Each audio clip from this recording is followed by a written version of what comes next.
Launch in 3, 2, 1, launch.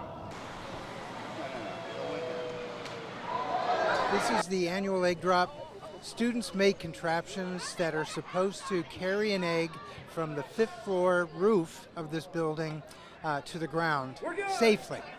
And it sometimes happens, but it most times doesn't. But it's a lot of fun. The kids love it. It's a time to get out and do a barbecue and get them outside and get everybody together. And the faculty like it, and the students like it, the staff likes it, and it's just a fun event.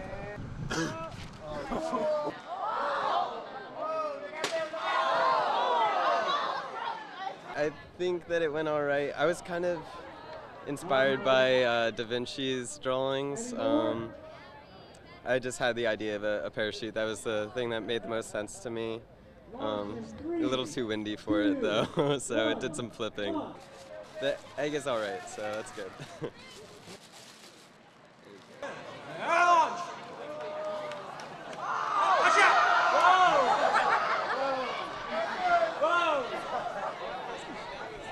That definitely broke. It's not good.